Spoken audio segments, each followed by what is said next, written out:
Welcome back, everybody. It's another beautiful September day. It's 12:30-ish, and it's about 80 degrees. Absolutely gorgeous out once again.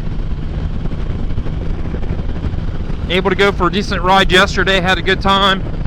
Came home. I washed. I waxed the Spyder. I treated all the plastic. You know what? That's one thing I don't get when it comes to these Spyders are fairly expensive. I feel they're expensive, and just some of the plastics they use, I wish they would hold up a little bit better.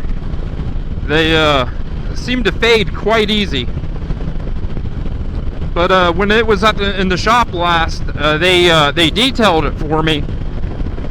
You know, trying to show that they're a good shop and trying to win my support.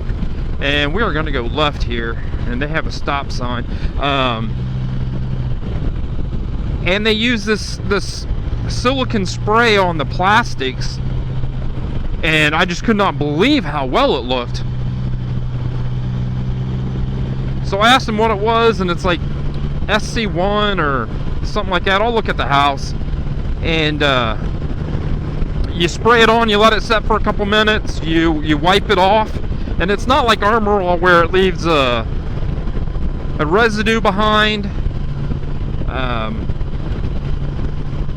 This is a silicone spray. So I even do the saddlebags, and like I said, you spray it on, you let it set for a couple minutes, and then you wipe it off, and there's no residue. I mean, it might be a little slicker in your hand, but you know, it doesn't leave anything on your skin or anything like that, and it lasts quite a while. I got the Spyder out in March, April, something like that, and I still have a can, and I do the lower mud flaps, and I do all the plastics up here and the plastics here. I do the saddlebags, which are huge, and this place cracks me up. So they have a little pond out here, and they got a little tiki hut, and then they made themselves a couple palm trees, and I hope the camera can pick that up. You know, I just think it's cool. You know, you're out in the hills of southern Ohio, and you know, all you can think about some palm trees and a tiki hut. So I've had this tire, the Sumitomo tire, on the Spyder for 4,000 miles or so. So I'm gonna do an in-depth review of what I think. I was looking at it last night, and there's been a whole bunch of comments about how much air pressure to run in the back tire. So I'm gonna say this right now: I do not run the factory tire. I don't like the factory tire. The factory tire only lasts 10,000 miles. And for me, I'm not spending that much money for a tire that I literally would have to change every 2 months. So I run a car tire. A Can-Am Spyder does not have a traditional motorcycle tire on the back of it. So it's not like you're going to the dark side when you put a car tire on this. The factory Can-Am Spyder tire is a square tire. It's not rounded like a motorcycle, because this thing does not lean through the corners, so you don't need that rounded sidewall. Even the front tires are, you know, they're squared off. They're like a car tire. So that's why a lot of people run car tires on Can-Am Spyders. So I noticed yesterday, and I'm running about 28 PSI, and I noticed that the center of the tire's wearing in the center quite a bit. And what causes that is overinflation, or if you have the factory tire, it's just not stable enough to keep that tire flat at highway speeds. It grows like a drag car when it's doing a burnout.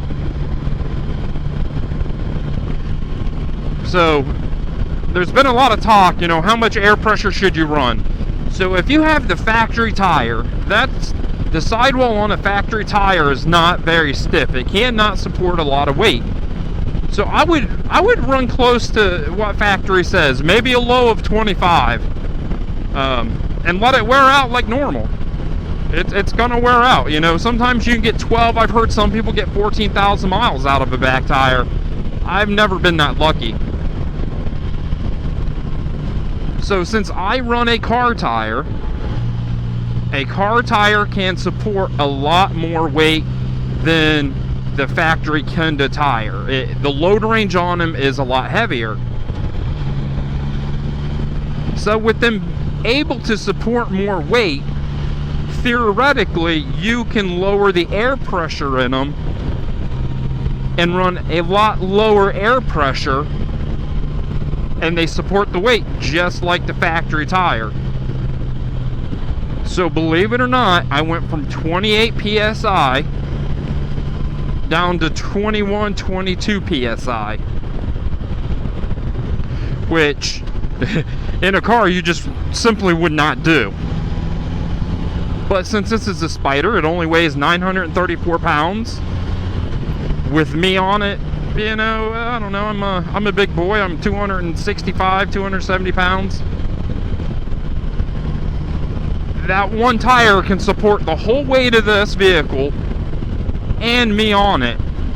So I don't have a problem lowering that air pressure. So I just got off the highway running, you know, 80, 90 miles per hour. Did a couple, like I was going through a slalom course to see if that rear end felt like it was washing out. And it feels no different at 22, 21 psi than it did at 28 psi.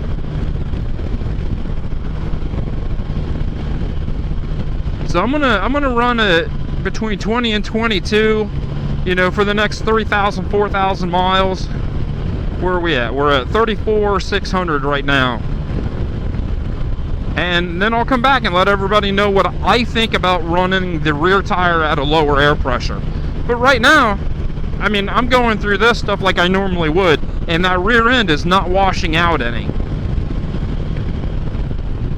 Two, running lower air pressure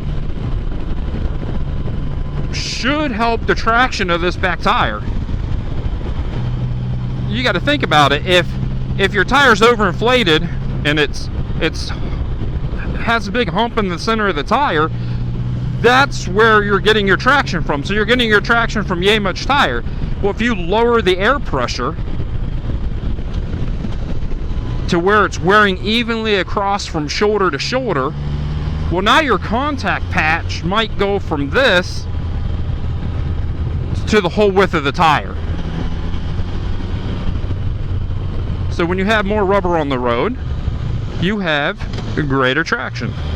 Not only dry traction, but then you have better wet traction also, because the tire tread can do what it's designed to do and move water out from underneath the tire.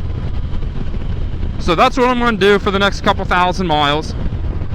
And you know, I'm not saying since I do it everybody should do it, but I'm going to see what it does. Oh, I don't know where I want to go. We'll do 216 and then we'll come back 13 and head up. So I was on 559. I've been down through here quite a few times. You can bring your camper, your RV, you can bring your quads, your dirt bikes, and then they have trails all through the hills for you to ride. So I think, you know, that's very cool, I think. One last thing, you know, with this rear tire is most of my riding, I'm one up. The wife doesn't ride with me much anymore. So I don't have a problem running that lower air pressure. Now, if I was going to take her with me, I would definitely bump that air pressure up to 25 pounds. You know, and like I said, I am using a car tire. I am not using the factory Kenda tire. So, you know, I'm still doing 55, 56 miles per hour. That's what the speed limit is through here, and I am not having any issues with that back tire. It feels just as solid and just as firm as when I was running 28 pounds.